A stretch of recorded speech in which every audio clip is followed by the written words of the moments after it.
2 مہینے پہلے جو تاریخ ملی، ماشاءاللہ بہت سی جماعتوں نے اپنی جان کھپائی اور مال لگایا اور بستی بستی پھرے اور دیہات دیہات گئے، لوگوں کی منتیں سماجتیں کی، ٹھوڑی میں ہاتھ دے کر کے سمجھایا، ایک ایک کے گھر پر آئے، اللہ کی بڑائی و عظمت کے تذکرے کیے اور نبی کی زندگی میں کامیابی کے تذکرے کیے اور آخرت کے تذکرے کیے اور کوشش کی کہ ایک ایک کا تعلق اللہ کی ذات سے کیسے جڑ جائے۔ یہ نبوت والا کام ہے کہ ایک ایک کے در پر جانا، ایک ایک کو سمجھانا، اللہ کی بڑائی و عظمت کے تذکرے کرنا، لوگوں کو آخرت کا تعارف کروانا اور مرنے کے بعد کی زندگی سمجھانا اور اس پر لوگوں کو آمدہ کرنا اور اس پر لوگوں کو عمل پہ کھڑا کرنا اور کوششیں کرنا کہ ہر گھر میں اللہ کا دین زندہ ہو اور ہر مرد کا تعلق اللہ کے گھر سے اور عبادتوں سے اور دعوت سے اور دین کی محنتوں سے ہو جائے، اس کی کوششیں کرنا۔ اس طرح ماشاءاللہ جماعتیں ہمارے یہاں آئی اور کوششیں کی، محنتیں کی، اسی کے نتیجے میں یہ اجتماع ہوا ہے۔ اور پھر یہاں سے بھی انشاءاللہ اللہ کے راستے میں جماعتیں جائیں گی، تو لہذا یہ کام نبوت والا کہ نبیوں کا کام کیا تھا کہ ہر ایک کی منت سماجت کرنا، بے طلب بندوں میں بے غرض بن کے جانا اور ان کی آخرت کی فکر کرنا اور ان کو اللہ کی بڑائی و عظمت سمجھانا، جواب میں کبھی کبھی جسم کے مجاہدے برداشت کرنا اور کڑوی کسیلی سننا اور مجاہدے کرنا، اور پھر جن لوگوں سے اذیتیں پہنچی، تکلیفیں پہنچی، راتوں میں انہی کا نام لے کر اللہ کے سامنے آنسو بہانا، رونا اور ان کی ہدایت کی دعائیں مانگنا۔ جب یہ دعوت و دعا جب آپس میں جڑتے چلے جاتے ہیں تو اللہ کی طرف سے عمومی ہدایت کے فیصلے ہوتے ہیں۔ اسی لیے یہ محنت ہے کہ محنت جب ہوتی ہے صحیح معنوں میں اور قربانیاں جب اپنی مطلوبہ سطح تک پہنچتی ہیں تو پھر اللہ کی طرف سے فیصلے ہوتے ہیں۔ خدا پاک پتھر دلوں کو بھی موم کر دیتے ہیں۔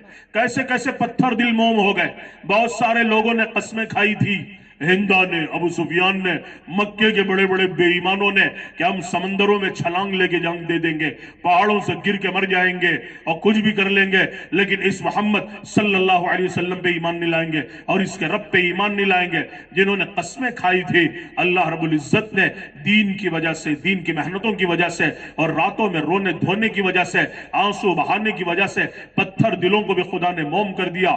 اسی لیے علماء فرماتے ہیں کہ جب راتوں کے اندر ایک ایک کا نام لے کر جب دعا کرتے ہیں اور اس کے نتیجے میں کبھی امت کے درد و غم میں آنسو جب بہتے ہیں تو وہ آنسو پتھر دلوں پر گرتے ہیں اور ان کے دلوں کی زمین نرم ہو جاتی ہے اور پھر دل کے دل پلٹا کھاتے چلے جاتے ہیں اللہ کی طرف اور آخرت کی طرف۔ تو ایسے ایسے لوگ اللہ کی طرف پلٹا کھاتے چلے گئے اور پھر اللہ پاک نے ان میں سے بہت سو کو سبب و ذریعہ بنایا، ہزاروں لاکھوں کی ہدایت کا، اور کیسے کیسے ہیرے اس میں سے تیار ہوئے۔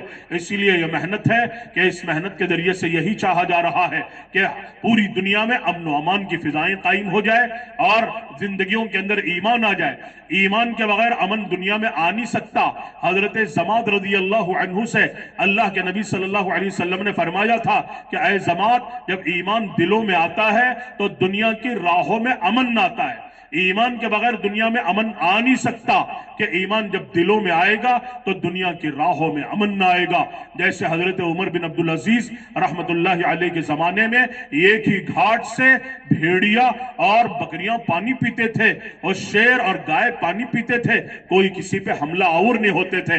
اور انہی کے زمانے میں یمن سے، حرا سے ایک حسین و جمیل عورت پورے زیورات میں لدی ہوئی یمن سے چل کر کے مکہ مکرمہ آئی اور کئی دن پیدل چل کے آئی اور بیت اللہ کا طواف کیا، اور طواف کے بعد حضرت عمر رضی اللہ عنہ نے اس سے رائے معلوم کی کہ تم نے ہمارے راستوں کو کیسے پایا؟ تو اس نے کہا اس موقع پر کہ ایسی حیا لوگوں کی نگاہوں میں اور دلوں میں ایسا اللہ کا ڈر کہ اگر جب بھی میں ایک بستی سے دوسری بستی میں، ایک شہر سے دوسرے شہر میں جب جاتی تو یوں محسوس ہوتا کہ اپنے ایک گھر سے دوسرے گھر میں جا رہی ہو، بڑی عمر کا ہوتا، باپ کی طرح سلوک ہوتا، ہم عمر ہوتا، بھائی کی طرح سلوک ہوتا، ہر ایک کی نگاہیں اللہ کے ڈر و خوف کی وجہ سے نیچے ہوتی تھی۔